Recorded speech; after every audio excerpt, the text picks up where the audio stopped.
ya están dentro de la traumatología. Pasemos, doctora. Y la ortopedia estudia las enfermedades y las lesiones del aparato locomotor donde no existen antecedentes traumatizantes, ¿no? Llámense las enfermedades, ¿no? Que pudieran existir, se incluyen pues tumores, infecciones, enfermedades degenerativas, enfermedades pues enfermedades del niño, ¿no? Bueno, pero lo particular es que no existe un elemento traumático evidente que produzca esa lesión. Pase, doctora. Como en toda rama de la medicina es ciencia y tiene que partir de una hipótesis para llegar, pues, para llegar a un resultado. Es decir, lo importante de la traumatología, como cualquier área o rama de la medicina, es llegar al diagnóstico. Y cuando más preciso sea el diagnóstico, obviamente será una gran herramienta para poder plantear el tratamiento que corresponde. La medicina en particular tiene pues ya un documento muy importante que es la historia clínica, que nos permite recabar información, nos permite recabar y analizar signos, síntomas con los cuales el paciente se presenta a una consulta.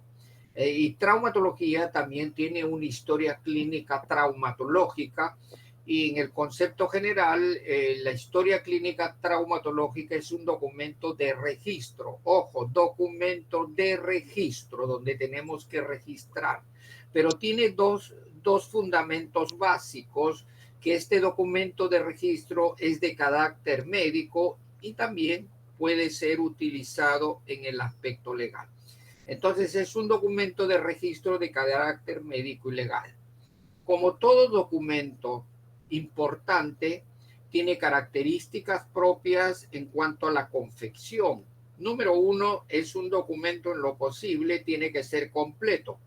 Completo significa utilizar las palabras correctas, dando a entender todo lo manifestado por el paciente, todo el suceso que trae el paciente, todo el historial que trae el paciente, pero también en pocas palabras, ¿no? Ahí interesa mucho la capacidad de síntesis que pueda tener quien recibe la información. Es un documento que tiene que ser confeccionado en forma legible. Siempre se ha cuestionado, incluso se ha llevado la broma, que el médico tiene unas letras muy especiales que solamente él los entiende. Y esta es una recomendación cuando hagamos una historia clínica, que es un documento de alto valor, siempre en lo posible sea legible. ¿Legible para quién? Para quienes van a utilizar la historia clínica, ¿no? Esforzarnos de utilizar las palabras mucho más legibles, entendibles, ¿no? Entonces a eso se refiere como un documento de registro que tenga caracteres legibles. Es un documento que tiene que ser confeccionado en forma veraz. Obviamente, documentar la veracidad de la información, no generar pues informaciones que nos parecen a nosotros, que nosotros pensamos que pudo haber sido así. No, tiene que ser exactamente como describe el paciente, pero transformado pues para el registro en palabras veraces. Es un documento que tiene que ser llevado también en forma ordenada, aparte que tiene que ser confeccionado en forma respetuosa. Significa que el uso de la información que brinda un paciente es de carácter personal, individual, y solamente el paciente puede decidir a quién le da la información. Si nosotros vamos respetuosamente y explicamos claramente cuál es el beneficio de la información, que es llegar a un buen diagnóstico para un buen tratamiento, obviamente que el paciente va a dar información con bastante agrado, ¿no? Pero si no lo hacemos en forma respetuosa, fácilmente el paciente puede decir, ¿saber qué? yo no voy a darle ninguna información y no hay forma como pedirle otra información. Para eso, en la toma de la información y para todos los sucesos, procedimientos, siempre uno tiene que actuar en forma respetuosa. Y lo último es un documento que tiene que ser manejado en forma confidencial. Obviamente nosotros revisamos una historia, lo discutimos, lo conversamos, lo planteamos en una reunión clínica, discusión, pero solamente con caracteres médicos, ¿no? Yo no podría tomar la información para hacer otro tipo de comentario en relación a la enfermedad de una persona, porque existe en las leyes peruanas derechos que respaldan y le dan autoridad a un paciente a plantear una demanda si es que su información ha sido tomada con otros fines, ¿no? Entonces, tiene que ser la información confidencial y estrictamente de carácter médico, de fines médicos que beneficien al paciente. Pase, doctora. Ya ustedes conocen una historia clínica en general, esta también tiene bastante similitud, pero quiero que entiendan claramente en estos pasos que es importante. Para mi punto de vista personal, creo que es fundamental llegar a un diagnóstico claro y preciso en una lesión o una enfermedad traumatológica, porque a partir de eso vamos a plantear el tratamiento ideal para el paciente. Entonces, este es un pequeño esquema que está en orden, a la cual nosotros tratamos de que nos sirva como una guía de manejo. Número 1, la anamnesis. Número 2, el examen físico. Número 3, hay un diagnóstico clínico. Puede ser un diagnóstico clínico o en su efecto un diagnóstico clínico presuntivo. Y luego irnos a los exámenes auxiliares, y uno de ellos son las imágenes radiográficas, que nos permiten también tener un examen, un diagnóstico radiológico. Si nosotros articulamos el diagnóstico clínico con el diagnóstico radiológico, tengan la seguridad que vamos a tener una gran certeza en el diagnóstico definitivo. Parte de esto, en la historia también tenemos que consignar, tenemos que anotar cuál es el tratamiento que se va a plantear. Incluso tenemos que anotar cuál es el pronóstico, ¿no? ¿Cuál es el pronóstico de este caso, del planteamiento del servicio en la cual está siendo tratado el paciente? Pase, doctora. Entonces, la anamnesis parte de la filiación, que es la toma de la enfermedad.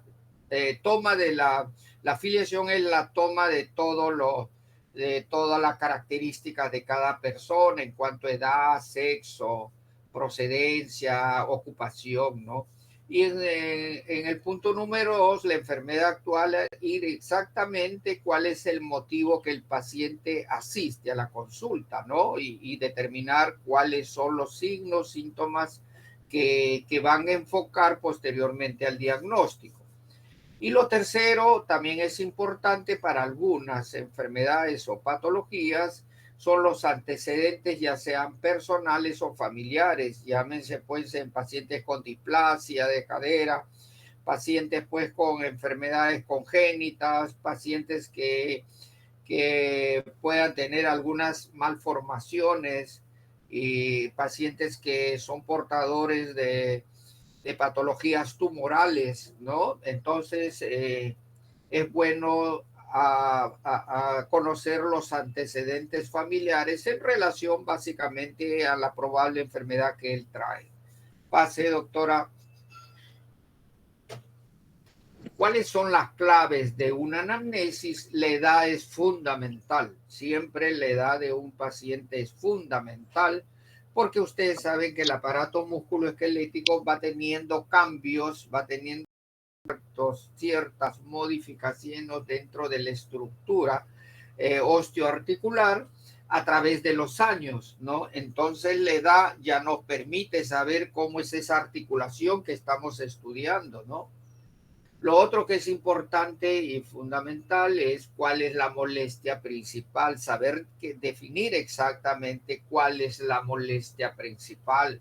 En este caso, si hubiese un dolor, una impetencia funcional, una limitación al movimiento articular, tendríamos que ya ir asociando qué patología pudiera estar sucediendo para generar esos síntomas, ¿no? Es un mecanismo principal de ya ir entrenando la dirección o la mente hacia qué diagnóstico nos vamos a ir, ¿no? Entonces, el mecanismo de lesión también es fundamental porque van a ver ustedes en los estudios posteriores de la traumatología que siempre se menciona cuál es el mecanismo de la lesión, porque conociendo el mecanismo probablemente ya tengamos una idea qué tipo de lesión se está produciendo, ¿no? También es bueno saber si este paciente ya anteriormente tuvo una lesión parecida y que fue sometido a tratamiento, cómo se manejó la lesión o la enfermedad. Si el paciente viene con cierto grado de dolor después de una semana, pero ya inició tratamiento con tales medicamentos y tiene buen efecto a un tratamiento antiinflamatorio, ya nos da una idea frente a qué situación estamos, ¿no? El tratamiento previo es importante conocer si el paciente ya ha tenido anteriormente un problema parecido o similar, ¿no? ¿Qué es? Y profundizar sobre el estado actual del problema. ¿Cómo se pide? Nos referimos al estado actual de la enfermedad. Ahí ¿Te va a comprar? tendríamos que abordar con mayor amplitud acerca de la enfermedad por lo que el paciente está asistiendo a la consulta. Pasemos. Pero mi celular está grabando. Entonces, en anamnesis generalmente cuando se habla de mecanismos hay un mecanismo directo y hay un mecanismo indirecto del que produce una lesión. El mecanismo directo es aquella fuerza, energía o trauma que va directamente al lugar y produce la lesión. El mecanismo indirecto es que las fuerzas van a un punto fuera de la lesión, pero el efecto genera pues la lesión en un determinado punto, ¿no?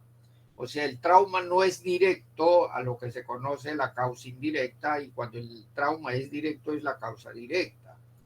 Y después hay otro mecanismo también del trauma, de acuerdo a una clasificación que se conocen como traumatismo de alta energía y traumatismo de baja energía, ¿no? Eso también es fundamental ir conociendo que posteriormente van a haber algunas fracturas que más se predominan de acuerdo a la energía de las fuerzas que produce la lesión. Molestia principal, localización de la lesión, el tiempo de ocurrencia, el estado actual y cuál ha sido la respuesta al tratamiento establecido. Pase, doctora. Mire, le pides potate. Siempre en medicina se van en especialidades, van a juntar pues algunos signos que son frecuentes o síndromes que son frecuentes para determinada patología. En traumatología también lo hay, ¿no? A la que se conoce como la tríada sintomática, que está formado por dolor, deformación, disfunción. Generalmente cuando hay una patología que está afectando una articulación. Hay dolor en esa zona articular, hay dolor. Ha deformado esa zona articular y ha producido alteración en la función, o sea, son ya tres puntos a los cuales nosotros tendríamos que darle cierta prioridad desde el interrogatorio hasta la evaluación física de esa lesión, ¿no? Pase, doctora. Bueno, sigamos con los síntomas. El dolor como concepto y definición es una sensación subjetiva, ¿no? El dolor es algo subjetivo, el dolor que yo siento frente a un trauma de tales características de fuerza. El dolor en mi persona puede ser tres cruces, de repente esa misma intensidad del trauma, esa misma característica del trauma, en esa misma articulación, en uno de ustedes el dolor puede ser una cruz, lo cual indica que es algo subjetivo, como lo siente el paciente, ¿no? Entonces no hay nada típico para decir tal trauma produce un dolor de tres cruces o de dos cruces o de una cruz, ¿no? Siempre hay que entender que el dolor es propio de cada persona. Cada persona viene con su dolor asociado a los síntomas, ya tendríamos nosotros que ir tomando en cuenta para definir un probable diagnóstico. La evolución generalmente se mide la evolución a través del tiempo, puede ser agudo o crónico. Agudo en algunos casos más de 15 días, crónico después de dos semanas. Algunos consideran más de 3 semanas para adelante y es algo crónico. Como en el caso de las luxaciones que tienen otra medida, agudo es dentro de las 48 horas, ya crónico algunos consideran después de las 72 horas, ¿no? En una luxación. Tanto es así que hay una luxación dentro de las 48, 72, uno intenta hacer una reducción incruenta. Pero después ya de las 72 horas, 3, 4, 5 días, es mejor muchas veces no intentar porque podemos producir más daño. Entonces ya lo tendremos que hacer bajo anestesia, con otras condiciones, ¿no? La intensidad la localización del dolor puede ser superficial, puede ser profundo o puede ser difuso, lo cual explica que nosotros ya tenemos que tener una idea. ¿Usted siente el dolor en esta zona superficial o usted solamente siente dolor cuando hacemos una presión profunda? Sí, mientras que sea el examen superficial, no siento nada, pero cuando ya hay manipulación profunda, siento el dolor. Entonces, esa podríamos considerar que hay un dolor en la zona profunda del muslo, en la cara anterior, ¿no? Y cuando el paciente no es claro en cuanto a su dolor, a veces superficial, luego se me va hacia adentro y ya podríamos considerar como un dolor de localización difusa. A lo que hablamos anteriormente, la intensidad del dolor puede ser leve, moderado o en todo caso puede ser severo. También hay que describir, el paciente ingresa con un dolor severo, producto de una caída de una escalera de 1 metro, ¿no? Y es bueno describir, o es un dolor moderado, ¿no? Sirve también para quienes estamos revisando el caso, podamos tener una idea frente a qué situación podamos estar. Ahora, ¿cuál es el origen del dolor? El origen del dolor son varios en traumatología, porque casi todas las lesiones que afectan el aparato musculoesquelético vienen acompañados fundamentalmente con dolor. Es uno de los signos uno de los síntomas más claros, ¿no? El dolor. Porque también dolor vas a encontrar en enfermedades inflamatorias, enfermedades degenerativas, infeccioso, tumoral, neuropático. Esto nos hace saber o recordar que el dolor es propio del cuadro cíclico de lo que es una inflamación, ¿no? Entonces, generalmente la inflamación es la acompaña a cualquier disturbo o alteración de una zona afectada.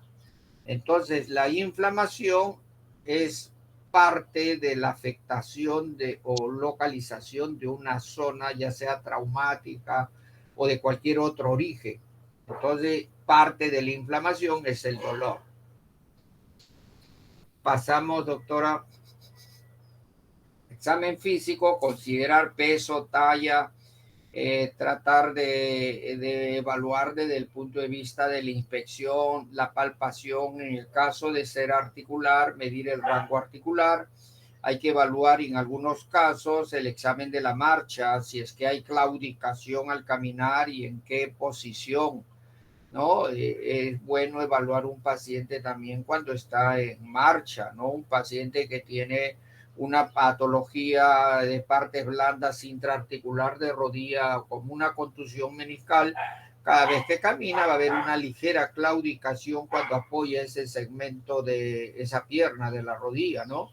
Porque genera inflamación, genera dolor. Entonces, pero si hay un gran dolor y el paciente, aparte del dolor, siento que se me traba la rodilla, yo seguiré pensando que es una lesión meniscal, pero ya no en una contusión, sino en una ruptura meniscal, ¿no? Y más aún, si en el interrogatorio dice, no, yo salté de una grada y cuando apoyé mi rodilla hizo una torsión. yo ya tengo casi el diagnóstico de una ruptura meniscal. Siempre ellos van a localizar el sitio dolor, si es en la zona medial de la rodilla o en la zona lateral. Si toda la patología abarca la zona medial de la rodilla, entonces clínicamente para mí es una ruptura del medial del menisco, ¿no? Pero lo que yo no voy a poder definir qué características tiene la ruptura del menisco. No le voy a decir tienes una lateral, un desgarro meniscal, o tienes una ruptura total, o tienes una ruptura compleja, una ruptura en asa de Walden. No le voy a poder decir. Lo que sí puedo decir que hay una ruptura meniscal y que nos ayuda para definir a precisión el grado de lesión del menisco es una resonancia magnética. Vean, yo ya tenía un diagnóstico presuntivo de una ruptura meniscal medial, ¿no? Y la resonancia ya me da una profundidad. El diagnóstico de radiológico ya es mucho más amplio en este caso. Pero si uno los dos criterios, ya tengo un diagnóstico definitivo, indudablemente voy a tener, mire, guarde reposo, usted va a ser intervenido, hay que tratar de quirúrgicamente, artroscópicamente esta lesión meniscal, estos son sus beneficios, este es el pronóstico que tiene posteriormente después de la operación, ¿no? Miren cómo ya hemos llegado solamente evaluando examen de la marcha. Siempre en toda lesión, ya sea traumática, degenerativa, pero fundamentalmente en las lesiones de tipo traumático, hay que hacer una evaluación neurológica, porque hay nervios que también se afectan secundariamente a la afectación de la estructura ósea. Ejemplo, una fractura diaficiaria de húmero, que el paciente tiene un dolor moderado a pesar de tener la fractura, pero le preocupa mucho que la mano se le cayó, o sea, esa mano, mano péndula, mano en gota, ¿no? Y el paciente le preocupa tanto que va a la consulta al día siguiente porque me he caído, me he golpeado el brazo, me duele, pero me preocupa la mano que no la puedo levantar. Clínicamente para mí es una lesión del nervio radial que tiene otro tipo de tratamiento adicional a la fractura, ¿no? Pero eso se va a ver si es que nosotros siempre tenemos en cuenta que lesiones neurológicas secundarias a una patología, ya sea traumática, infecciosa, degenerativa. Nunca olvidar tampoco hacer una evaluación vascular, siempre después de cada lesión, una luxación posterior de rodilla. Una de las complicaciones mayores es pues una compresión vascular de la arteria poplitea, ¿no? Y eso me preocupa más que la propia luxación. Tengo que hacer la reducción inmediata. Y reducción significa pues la maniobra de colocar la rodilla en su posición anatómica habitual. Pase, doctora. Esta es la inspección. Mientras que el dolor era una manifestación subjetiva, en la inspección la manifestación es objetiva porque describe todo lo que vemos, ¿no? Ya sea en una lesión, ya sea en una enfermedad del aparato musculoesquelético. Acá hay un señor que nos está mostrando la cara anterior, anteromedial de los brazos, pero notamos que hay algo que no está correcto, ¿no? Y lo que no está correcto da la impresión de ser el brazo derecho. Hay un aumento de volumen en la zona proximal anteromedial, aumento de volumen. Hay un surco por debajo de ese aumento de volumen y hay una desproporción en la masa muscular en la zona distal del lado derecho. Esto es típico de una ruptura tendinosa del bíceps, ¿no? Del bíceps braquial, del músculo bíceps braquial. Esta es una ruptura tendinomuscular del bíceps. Miren, solamente con la inspección ya llegué al diagnóstico. Luego haré los exámenes que correspondan hacer, puede ser una resonancia, una ecografía, que nos permita ver las características de la lesión para ver si este paciente es intervenido quirúrgicamente y cuál sería el plan quirúrgico que tenemos que realizar, ¿no? Pero miren, solamente a la inspección tenemos ya un diagnóstico. Siempre la inspección es un examen, pues, comparativo. Tener la referencia del lado sano para comparar con el lado enfermo, ¿no?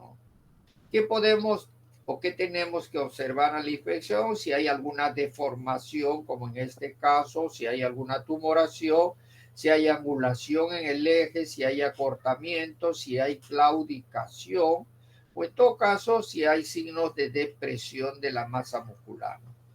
Pase, doctora. La palpación es una evaluación manual comparativa, ¿no? Evaluación manual como las gráficas vuestras nos sirve para percibir en primer lugar la temperatura, ¿no? La temperatura de la zona afectada, ¿no? Y siempre para ver la temperatura habría que también palpar el lado sano contra el contralateral, que es el lado enfermo. Puede haber un aumento de volumen que podríamos estar pensando en una reacción inflamatoria aguda asociado a dolor ya de mediana intensidad y la palpación desde el punto de vista de la temperatura nos puede hablar pues ya de una serie de cosas. A la vez también podemos determinar puntos dolorosos, la tonicidad muscular, cuando se afecta la tonicidad muscular, si a su vez hay un aumento de volumen de la zona afectada, si hay depresiones o deformaciones o angulaciones. Pero todo a través de una evaluación manual, que es importante cuando sea necesario determinar características de la lesión. Pase, doctora. La palpación, nuevamente, también hay dos tipos, una palpación superficial y una profunda. La superficial para sentir la temperatura o la sensibilidad. Hay pacientes que a plena sensibilidad ya sienten el dolor, hay otros que necesitas presionar o tocar planos intermedios o profundos para sentir el dolor, ¿no? Características propias de cada lesión. Hay que ver los relieves óseos. En el caso de una hidroartrosis articular en rodilla, saber si hay contenido líquido o hay un contenido sólido dentro de la articulación, ¿no? Por eso hay que ver los relieves y los contenidos a través de la palpación profunda. Pase, doctora. La movilidad, evaluar la movilidad cuando se traten tanto de miembros inferiores como de miembros superiores bajo dos aspectos claros. Uno es la movilidad activa y la otra es la movilidad pasiva. La movilidad activa es aquella en la cual el paciente, a pesar de limitación, dolor, él solo puede realizar el movimiento. En el caso de la movilidad pasiva, se necesita la ayuda del evaluador para poder realizar el movimiento, ¿no? Entonces, esa es la gran diferencia de los dos tipos de movilidad. Pase, doctora. Examen fito, seguimos con el examen físico, pruebas musculares. ¿Qué vamos a evaluar cuando evaluamos las pruebas musculares? La fuerza muscular, si la lesión ha comprometido la fuerza, y también el grado y la tonicidad muscular. Son dos elementos básicos cuando evaluamos pues al examen físico las pruebas musculares, como también evaluación neurológica, ver la sensibilidad y la motricidad de la zona afectada. Si sospechamos en una lesión del nervio mediano, hay que ver en qué grado ha afectado la sensibilidad y en qué grado afecta la motilidad, ¿no? Pase, doctora. Ese es el caso anterior. Miren, el chico llega con la mano péndula caída, pero ¿cuál es la historia clínica? El paciente manejaba motos, se cae y sufre un impacto en el brazo, ¿no? Pero al muchacho le preocupa mucho la caída de la mano y el no poder hacer la elevación o la dorsiflexión de la muñeca. Y al costado vemos una radiografía de una fractura diafisiaria de húmero. Es típico y característico las fracturas diaficiarias de húmeda relacionadas con las lesiones del nervio radial. O en el caso también una evaluación vascular, hay que ver, controlar la evaluación vascular. Este es un paciente, la imagen de abajo, que tiene una fractura radiocúbito, pero en el transcurso de las horas ya cambia de color y hay un dolor intenso. Hay un dolor intenso, ¿no? Porque el sangrado produce pues compresión interna y llevan a un síndrome compartamental que es una emergencia también, es una emergencia traumatológica, como lo van a ver más adelante, ¿ya? Pase. Diagnóstico radiográfico. Hemos hablado del aspecto clínico, de cuál es el abordaje que tendríamos que hacer clínicamente para determinar un diagnóstico clínico o en su efecto un diagnóstico presuntivo. Y ahora vamos a hablar el diagnóstico radiológico. Cuando hablamos de diagnóstico radiológico hablamos de exámenes auxiliares. ¿Qué significan exámenes auxiliares? Son exámenes que auxilian, aclaran, definen o descartan la posibilidad de un diagnóstico siempre y cuando el paciente ya tiene ideas clínicas, qué es lo que está sucediendo. Siempre la radiología es un examen auxiliar que va a aclarar bajo esos aspectos y va a ser de gran ayuda para el diagnóstico o la precisión del diagnóstico. Entonces, hay exámenes secundarios, que en este caso, para la traumatología, el examen más usado es el diagnóstico radiológico o los estudios radiográficos. Y cuando hablamos de radiografías, hay radiografías que son simples, hay radiografías que son posicionales o hay radiografías funcionales.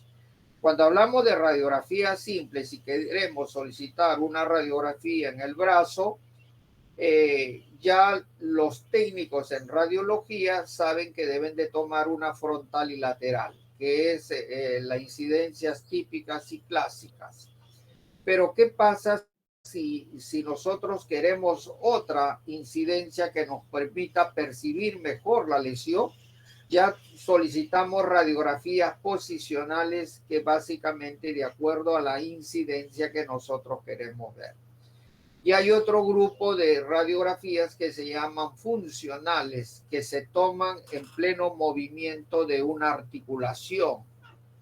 No, yo quiero una radiografía funcional, es para ver cómo se comporta el hueso en movimiento y qué pueda detectar pues la radiografía, qué ayuda nos puede dar cuando este segmento se encuentra en movimiento. A eso se llaman las radiografías funcionales. Otro examen también que es muy solicitado en traumatología son las tomografías axial computarizadas, que generalmente son una serie de cortes. Actualmente están en 64, 72 cortes. Y lo característico es que son de dos tipos, uno de sustracción, uno de reconstrucción. Si nosotros queremos estudiar el sacro por la vía anterior, tenemos la pelvis, en este caso de sustracción, elimina la pelvis y nos puede captar solamente lo que queremos ver.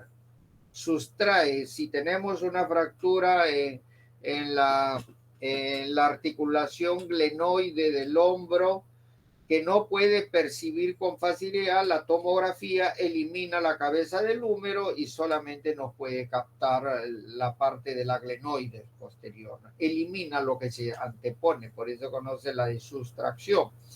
Y hay una tomografía de reconstrucción, una fractura en 20 segmentos. La tomografía tiene la capacidad de reconstruir, de unir todos esos fragmentos y nos puede determinar cuántos fragmentos tiene la fractura, qué características. Si hay un fragmento grande, sabemos que vamos a utilizar 2 tornillos, y si hay un pequeño fragmento intrascendente, sabemos que ese fragmento lo podemos eliminar sin mayor complejidad ni consecuencia. Entonces, en traumatología tenemos no solamente que conocer, sino también saber cuáles son sus particularidades que nos puedan aportar mayor información a los estudios que realizamos. El otro examen que es muy importante es la resonancia magnética. Este examen, mientras que la tomografía está más para las estructuras sólidas, la resonancia magnética está para las estructuras blandas. Las estructuras blandas, como en el caso de una articulación, estudia perfectamente ligamentos laterales, ligamentos cruzados, meniscos, tendones, músculos a mayor precisión, mientras que la tomografía tiene un mayor alcance en estructuras sólidas, puede estudiar un hueso a todo nivel que nosotros queramos conocer cómo se está comportando. Pase, doctora. También usamos otros exámenes auxiliares, como es la gamografía, la ecografía, la densitometría ósea, electromiografía. Recomendación: en un país diverso como el nuestro, siempre busquen los buenos exámenes ya al margen de lo que son instituciones, hospitales, seguros, policiales que tienen buenos equipos. En las calles muchas veces se cuestiona un poco la calidad de los exámenes, ¿no? También si dependemos mucho del examen, tenemos que asegurarnos que los exámenes están bien realizados. A eso es lo que me refiero. Pase el otro. Bueno, hemos hablado de lo que significa cómo confeccionamos una historia clínica, cómo nos acercamos a un diagnóstico clínico, cómo podemos mejorar el diagnóstico a través de exámenes auxiliares, fundamentalmente exámenes radiográficos, pero al final, ¿para qué sirve saber el diagnóstico, no? Entonces, ¿esto para qué sirve saber el diagnóstico de un paciente? Parte, pues, ¿qué queremos hacer con el diagnóstico? En conclusión, o mejor digamos, ¿qué queremos para el paciente? Eso es el punto clave, el punto específico central que le ofrecemos como médicos a un paciente, sin considerar ningún tipo de segmentación, sea religiosa, sea condición social, nivel educativo, no. Para la medicina todos los pacientes son iguales y requieren el mejor servicio. Pero ¿qué significa el que queremos en traumatología? Eso ha sido traducido a través de un principio fundamental. Y solamente nos da esta frase: incorporar al paciente a la vida activa en función del tiempo. ¿Qué significa incorporar al paciente a la vida activa en función al tiempo? Si viene un paciente a solicitar el servicio a la institución donde yo soy parte de la institución, un hospital, el hospital tiene que devolver a ese paciente a la sociedad, a lo que significa a su vida activa, tal cual era antes de su accidente. ¿Se entendió esto, este concepto? Sí, doctor. ¿Lo han entendido? ¿Qué significa el principio fundamental? Que todo paciente con una lesión traumatológica, solucionar su problema y que vuelva a hacer sus actividades tal como lo era antes de ese accidente, de esa enfermedad. Podrá tener posteriormente en algunos casos una limitación, pero el médico tiene que apuntar hacia eso. Quiero plantearle lo mejor para el paciente y lo mejor está en base a este principio. Sigamos, doctora. Entonces, traumatología también establece protocolos para pacientes con traumatismos óseos, ¿no? Miren, primero es el traumatismo. Yo estoy obligado a llegar a un diagnóstico clínico y un diagnóstico radiográfico. Todo hospital tiene el medio necesario para cumplir estas dos funciones.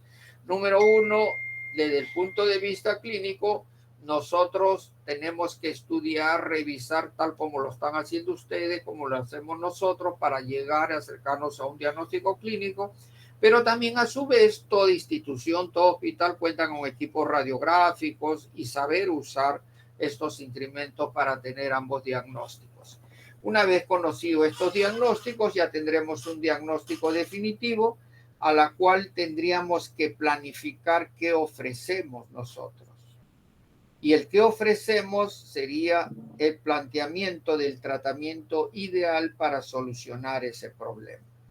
En el caso de la fractura, hay dos factores, o de fracturas, hay dos factores que son importantes. Uno es la estabilidad de la fractura y lo otro es la rehabilitación precoz. Si este paciente quiero que camine nuevamente, tengo que ver la estabilidad. ¿Con qué hago la estabilidad? Para que este paciente inmediatamente comience su rehabilitación precoz. En consecuencia, una vez llevado todo este protocolo, tengan la seguridad que el resultado funcional siempre va a ser bueno para el paciente. ¿No? Pase, doctora.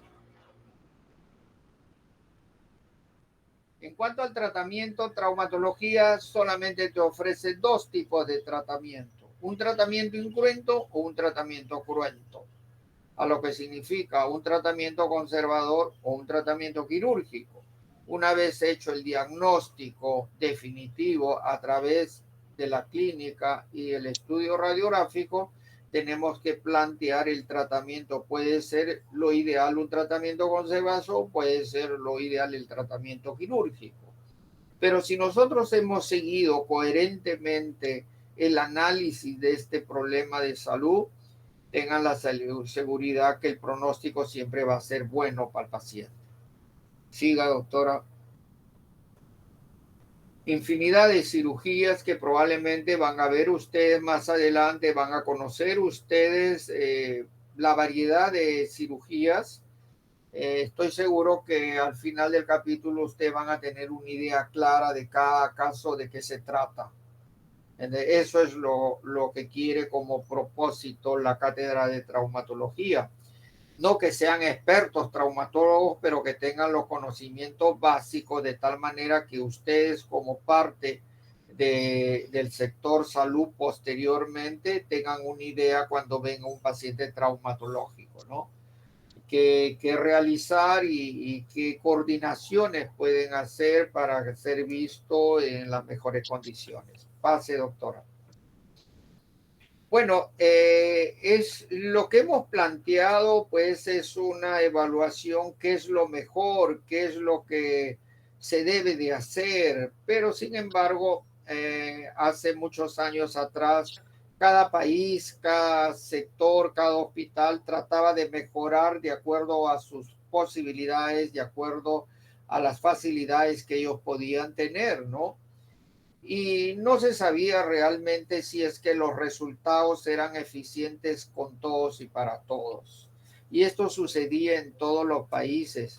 Y más o menos ya en los años 50, traumatólogos de diferentes países coincidían que claramente que cada país avanza de acuerdo a cómo ellos ven la traumatología, ¿no? Entonces se organizaron y dijeron, vamos a generar una organización que vele por el conocimiento universal, ¿no? Hacer estudios y promover la investigación para que todos tengan un tratamiento eficiente y que todos marchen bien. Y a esto en el año 58 se creó la organización AO, se llama, ¿no? La Asociación para el Estudio de la Osteosíntesis. Y esto fue creado en la ciudad de Davos, que es en el país de Suiza, en el año 58. Es una organización de estudio y de investigación acerca de las técnicas quirúrgicas, qué implantes, por qué prótesis, por qué placas, por qué tornillos, por qué clavos, y ellos a la fecha siguen estudiando y dan siempre charlas de capacitación, dan normas del manejo y todos los traumatólogos del mundo respetamos siempre las recomendaciones que nos da este grupo AO porque beneficia a todos los pacientes de todos los países. Sigamos, doctora. Esta era la ciudad de Davos, retroceda. ¿no? Una ciudad en Suiza, miren, bien alejada, donde solamente investigadores, traumatólogos, habían bioquímicos, habían físicos, habían químicos que estudiaban acerca de las fuerzas, acerca de la energía y que la biomecánica de la articulación, cómo actúa cuando se tiene esta lesión. O sea, es una organización muy técnica y muy científica quien da las pautas a nivel mundial, el grupo AO, ¿no? Pase, doctora. Entonces, este grupo dijo, bueno, hay pacientes que queremos que se incorporen rápido, en buenas condiciones, tiene que ser operado en las mejores condiciones. Y comenzó a dar algunas normas, algunos principios básicos. Para el tratamiento quirúrgico, este grupo dio principios básicos de la O y dio 4 principios importantes para todo cirujano traumatólogo que va a entrar a operar una fractura. Como quien le dice, mira, decidiste operar, perfecto, ten en cuenta estas 4 recomendaciones antes de empezar tu operación. Uno, tienes que darle una buena reducción anatómica. Trata de primero organizar la fractura como si no hubiese pasado nada. Vean ustedes la imagen nomás, ¿ya? Una buena reducción anatómica. En segundo lugar, ten cuidado con la vascularización que está alrededor de la fractura, porque si comienzas a hacer cortes innecesarios, vas a dañar vascularización y esa fractura va a disminuir su capacidad de irrigación y no va a consolidar bien o va a demorar mucho en la consolidación. El tercer principio, preocúpate en darle una buena estabilidad a la fractura a través del clavo, placa o tornillo. Mira dónde va a ir colocada la placa, qué tornillos van a llevar para que sea un elemento sólido con buena estabilidad. Hecho las 3 primeras recomendaciones, la cuarta, ni bien termines tu operación, 24, 48, 72 horas, ya el paciente tiene que estar movilizando su articulación o su zona afectada. O sea, estos 4 principios son fundamentales para tener un mayor pronóstico en el manejo de una fractura para cada paciente. Pase, doctora. Entonces, ya hablamos algo de lo que significa tratamiento quirúrgico. El tratamiento quirúrgico, si nosotros nos concentramos, tiene sus etapas. Uno, la planificación. Yo no llego y digo qué cosa hay que operar, qué cosa tiene. No, es mejor ya saber antes de entrar a operar cuál es el diagnóstico preciso, cuál es la clasificación de la fractura, porque cada fractura, de acuerdo a la clasificación, tiene características propias. Yo inmediatamente voy a operar el fémur distal, tengo mentalmente que conocer cuál es la anatomía quirúrgica de esa zona, ¿no? Tengo que saber qué materiales tienen para la operación y cuál es el ideal, yo lo tengo que saber. Y lo otro que es importante, el momento quirúrgico. ¿Qué es el momento quirúrgico? ¿Qué es el tiempo quirúrgico?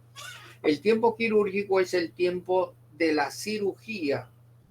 O sea, cuando se está realizando la cirugía desde el comienzo hasta el término, se mide a través de un tiempo. Puede ser 2 horas, hora y media. Ese es el tiempo quirúrgico.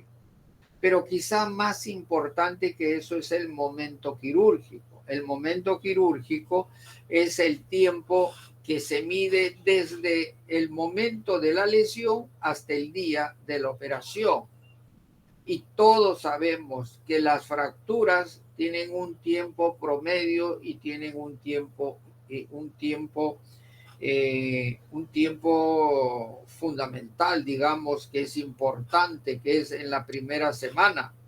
Yo tengo que operar una fractura en la primera semana. Bueno, lo puedo hacer en la segunda semana, pero no hacerlo en la cuarta, quinta, sexta semana, porque todos sabemos qué sucede en las fracturas en cuanto a la fisiopatología de la lesión, menor pronóstico de cicatrización cuando operó después, menor vascularización, menor irrigación en la zona fracturada a través del tiempo. Hay zonas escleróticas en las zonas fracturarias que no me van a permitir, o sea, hay muchas desventajas, más ventajas hay operar dentro del tiempo promedio que es en la primera y algunos casos dentro de los 10 primeros días, ¿no? Entonces, todos esos tiempos generalmente se conoce como el momento quirúrgico. ¿Cuál es el momento quirúrgico ideal? La primera semana es fundamental, ¿ya? Y tanto así puedo dar ejemplos. ¿Por qué en una clínica se opera dentro de los primeros 5 días? ¿Y por qué en un hospital los pacientes están operados después del 20, 30 días? ¿Quién se perjudica? Se perjudica el paciente. Entonces, siempre a quienes de ustedes deciden hacer una actividad quirúrgica, siempre tengan en cuenta el momento quirúrgico. Hemos hablado acerca de la planificación del tratamiento. Lo otro es la ejecución propiamente dicha del acto quirúrgico. Hay que saber cuál es la posición del paciente en sala de operaciones, conocer cuál es el abordaje adecuado para ese tipo de lesión. Tienes que conocer cuál es la técnica quirúrgica, no solo del abordaje, sino de la colocación, ya sea la placa, ya sea el clavo endomedular. Y también no olvidarse de cerrar todos los planos perfectamente. Si nosotros hacemos la planificación y la ejecución de acuerdo a estas normas que estamos presentando, tengan la seguridad que el resultado final va a ser bueno. Pase, doctora. El pronóstico es un elemento importantísimo que depende mucho, en el caso de las fracturas, de una buena estabilidad y de una rehabilitación precoz. Aquí acompañamos una imagen. A mí me llamó la atención porque esta imagen yo lo he visto la primera vez cuando era muy joven. Y miren, ya de hace años ya tenía el concepto cómo manejar la fractura, una buena estabilidad y rehabilitación precoz. Miren, de esos años, ya debe tener más de 50 años esta imagen, pero ya había una idea y guarda relación un factor que es importante, el pronóstico, que va a depender de una buena estabilidad y de una rehabilitación precoz. Pase, doctora. Hay una serie de patologías que se ven en traumatologías que corresponde, aparte de las patologías traumáticas, hay algunas otras patologías como son las degenerativas, patologías inflamatorias, patologías metabólicas, infecciosas y tumorales. Esto lo estoy mencionando porque cada uno de estos va a ser motivo para 1 o 2 clases en las teorías. Entonces, a manera de información, que no todo es fractura, claro que la gran incidencia de patologías traumáticas derivan en fracturas y es lo que vemos al día a día, ¿no? En las emergencias sobre todo. Y lo ideal es que ustedes tengan conocimiento y criterios amplios para el manejo de una fractura, porque ustedes van a ser parte del sistema. De acá a un par de años van a estar en el internado y el internado gran parte lo hacen en emergencia y van a recibir fracturados. Ya tener una idea qué hacer cuando viene un paciente con diferentes características. Y más aún, después del año, al siguiente año, año y medio, ya van a ustedes estar en un centro de salud del país, como cabeza del sistema del centro médico, la posta médica, también viendo pacientes y van a que tomar decisiones. Entonces, ese es uno de los objetivos de la traumatología, brindar conocimientos básicos, aplicables y que tengan conocimiento el qué hacer frente a determinada situación. Pase, doctora. Emergencias traumatológicas. Todas las especialidades tienen sus emergencias. Traumatología también tiene su emergencia. ¿no? ¿Y cuáles son las emergencias hasta la fecha en traumatología? Son 4: fracturas expuestas, síndrome compartimental, luxaciones y artritis sépticas. Claro que hay algunas otras patologías que ya deberían ser consideradas emergencias, pero todavía no están consideradas como tal. Pero la respuesta en los hospitales ya se considera otras patologías que se puedan manejar como una emergencia. Pase, politraumatismo, fracturas expuestas, estas son imágenes reales, pacientes que han llegado a los hospitales, han sido manejados, pacientes con múltiples fracturas y bueno, ya a medida que pase el curso se van a dar cuenta de qué tipo de fracturas son, fracturas expuestas, cuál es el manejo, cuáles son las complicaciones. Pase, doctora. Traumatología y ortopedia, en conclusión, investiga, restaura, preserva.